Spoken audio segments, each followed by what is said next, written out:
Is emotion a manifestation? I just want to keep checking to see if you really get that. And isn't it the manifestation that's at the root of everything you want? And do you believe that you can conjure it without the evidence that supports it? Yes. That really is the question here, because you cannot force the evidence to which you would have a good feeling response if you could, but you can't force it because vibrationally it has to line up. But you can find a feeling response. Yes, can you? A woman said, I have arthritis and I'm in pain. How can I feel good when I'm in physical pain? And we said you have to separate your physical experience from your emotional experience. You can have pain and feel hopeful, or you can have pain and feel fearful, and the difference between hope and fear is the difference between recovery or not. So this is what we're talking about. You can have a reality that is less than what you want and feel hopeful, or you can have a reality that's less than what you want and feel fearful or angry. But the difference in those emotions is the difference between being in the vortex and allowing the vortex to kick in to orchestrate the manifestations. You following? What do you think is the logical sequence of something moving into manifested form? In other words, before you rendezvous with your partner, what's missing? If you're looking for a relationship and your partner's out there, clearly your partner was out there, living not too far from where you are. So your partner's out there. After you met them, what was the missing factor before you met them? What was missing? The rendezvous. Just the rendezvous was all that was missing. Just the rendezvous. Just the allowing of the meeting. You see, if you will let the emotion be the manifestation that you're looking for rather than the meeting, if you'll let the emotion be what you're looking for and you find it, then the meeting is certain. The rendezvous with the money, the rendezvous with the idea, the rendezvous with the business, the rendezvous with the wellness, the rendezvous with everything. The rendezvous will come once the manifestation of the good feeling emotion has been allowed by you and practiced by you until it is all that is known by you. That's what a true feeling of worthiness is. Now we know that's sort of hard to grasp sometimes because you've been thinking that source is separate from you for a while as you've been listening to the bogus human speculation that you are here being tested for something. When really you're here because you are a fabulous creator and you wanted to be out here on the leading edge of thought, creating, and you fully expected to let your physical senses explore the data and help you come to conclusions about what you personally and individually think would be better for you right here, right now. Understanding that when you find something like that you're focused upon, that the source within you will flow to you, through you, about it, you see. Because source is creating through you. What do you think about this world in which you manifest? Do you like manifestations? Do you like setting a goal for something or setting an intention for something and then watching the universe provide the path of least resistance in order to give it to you or in order to show it to you? We want you to understand that path of least resistance really is the path of your lessening of resistance. Because in the moment that life causes you to want something, everything and everyone, all non-physical focus, the energy that creates worlds is on it, providing circumstances and events with law of attraction gathering up all of the cooperative components, bringing each and everything to you. The path of least resistance means, how are you doing in your allowing of what you want? Because when you want something and you fully expect it to be, there's no resistance and the path is clear and fast and easy. But if you want something and you don't expect it to be, if you want something and you doubt it, and why would you doubt it? Because you think you're not worthy, you think you're not ready, you think that there is some other plan, you think that somebody else is calling the shots. There are all kinds of squirrely, ridiculous things that you have picked up along your physical trail that make you believe in your unreadiness or unworthiness, that cause you really to be unwilling in any moment, unallowing or resisting. So you don't let what you want be, and you have all kinds of ridiculous reasons that you explain why what you want cannot be. And we say, there's only one reason why what you want cannot be right now, and it's because you've got a thought that contradicts it and you're not allowing it, period. Because source is on it. When you say you want it, when life causes you to identify that you have this desire, you are a creator that came as a focuser of energy, and whatever you want must be coming into being, and is coming into being, and will come into being, and you will experience it fully if you will allow it. And this whole gathering, what we are here to talk to you about, is how to figure out how to get yourself in the place of willingly allowing the goodness that you're asking for to flow into your experience. Manifestation is such a wonderful thing. Sometimes as we play with you, we hear you. It's like you think that there's spiritual and there's material and that they don't go together. And we say, then how do you explain being here? How do you explain the physicalness that is you? How do you explain the flesh, blood, and boniness? How do you explain the matter, the material? How do you explain the stuff of your physical universe? How do you explain it? It's manifestation that has blossomed as a result of source energy flowing into this leading edge time-space reality. And the goodness of where you are is huge. It is dominant. And the not goodness is just your unwillingness to allow the goodness right here, right now, for some squirrely reason. We're really into squirrels these days. Squirrels are wonderful, but they are squirrely.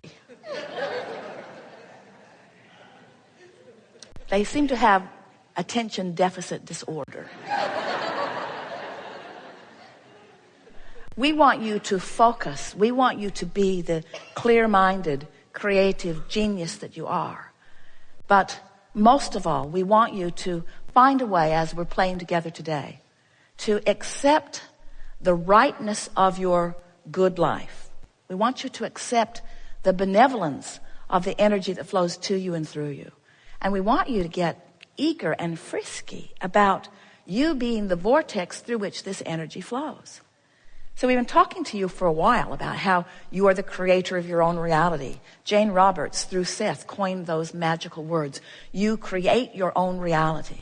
You create your own reality. You create your own reality. But who is you? Who is you?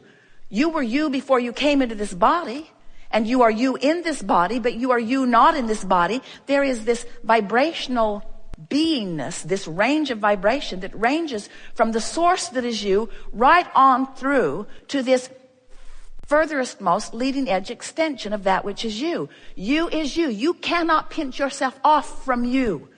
You cannot cease to be connected to that you that made the decision to come, that you that knows of your worthiness, that you that came with the express purpose of sifting and sorting and coming to personal new conclusions about what would be better for you. What would be better for you? What would be better for this time-space reality? What would be better for all that is? What could be better? What would be more? Because when you are an eternal being, that's always on your mind. It's always on your mind. What more? What more? What more? So no matter how good life gets, there's always a potential for more. And contrast sharpens your awareness of wanting the more. Then you must use the power of your ability to focus upon the more that you want in order to allow the more that you want to manifest in its fullest form. Do you ever use the word God? If you do, you are among the humans who do. If you don't, you're more like us. We don't use it because it means things that we don't mean when you say it. But that source energy in its most thriving, most satisfied state is flowing right through you in the moment that you're having some lovely conversation or experience with someone. In other words, source is not off separate from you, hoping that you figure things out so that you can someday return to source. Source is flowing to you and through you all day, every day. And to the degree that you feel fabulous, to the degree that you feel wonderful, to the degree that you feel exhilaration, to the degree that you feel frisky, to the degree that you are in love, to the degree that you are feeling appreciation, to the degree that you are experiencing in the moment those kinds of emotions, to that degree, you are allowing who you really are to be felt by you. The source within you doesn't need you to be aware and doesn't need you to be tuned up in order to be blowing and flowing and growing and loving through you. But in order for you to get it, for you to feel it, you've got to be on the vibrational wavelength. You can't set your dial on 6:30 a.m. and hear what's being broadcast on 97.6 FM. You've got to be on the same frequency in order for it to be your experience, you see. So it is our desire to relay to you in a passionate enough way that you believe that we believe that you are this source energy and that you do have the potential to manifest whatever you are wanting. And that the manifestation is an elaborate, sophisticated, very right extension of source. This is the leading edge of source. This is the leading edge of source right here where you are. You're not out here apart from source, proving something to source. You are source to the degree that you allow it. You sort of kind of get that? So we call this gathering the art of allowing, and that's really what we've been talking about. The art of allowing what? The art of allowing yourself, by virtue of what you deliberately choose to focus upon, to be on the vibrational wavelength that allows the fullness of who you are to be present with you in this moment, so that you get to experience the brilliance of it, the clarity of it, the vitality of it, the goodness of it, the fun of it, the fullness of it, the appreciation of it, the love of it. In other words, for the love of God. So what do you think about today?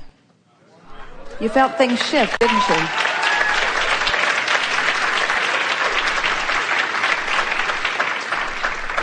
You are the creator of your own reality. And your own reality is a perceptual thing. And you perceive through your emotions, whether you admit it or not. You are the creator of your emotional state of being right here and now. And you have more leeway and more latitude and more control and more power than you have ever applied prior to this conversation. It is our powerful expectation that you will move forward in the days and weeks and months and years that are before you with this new understanding of who you are, with this new understanding that you can take an emotional journey right now if you want to, and that when you do, you have won your race, you have won your battle, you have accomplished everything that you're wanting, you have fulfilled your reason for being. In other words, it has never been the complicated thing that you've made it out to be in your comparison of your experience against the experiences of others that you are comparing yourself to. So as you move forward and you accept that what you've always been reaching for is the emotional control that you now have accomplished in this time that we've been together, we think that our determination to bring you round to our way of thinking is paid off, because you have come around to our way of thinking. You know that it's an emotional journey, and you believe that you have control of your emotions. And therefore, we want to pronounce to you that since you now have control over your emotional moments, you have control over every other manifestation. And if you will always keep your horse before your cart in that way, if you will always understand that it's the vortex work first, it's the emotional work first, it's the emotional quest first, it's the alignment with who you are, that you're going to have so many delicious, vivid moments and realizations and revelations as you allow source, this oneness that we were talking about, to revel in the moment-to-moment activities and conversations and thought processes that you are upon. In other words, when you allow, through the simple work that you have figured out here today, alignment with that high-flying energy that is the source within you, so that you allow that full view of source in the conversation that you're having with your lover, in the conversation that you're having with your children or your employer or your employees or the stranger that you're meeting on the street. When you allow the fullness of who you are to be present within you, every moment of your life will be a sweet realization and revelation and manifestation of all that you are. This world is perfect as it is and becoming sweeter every day.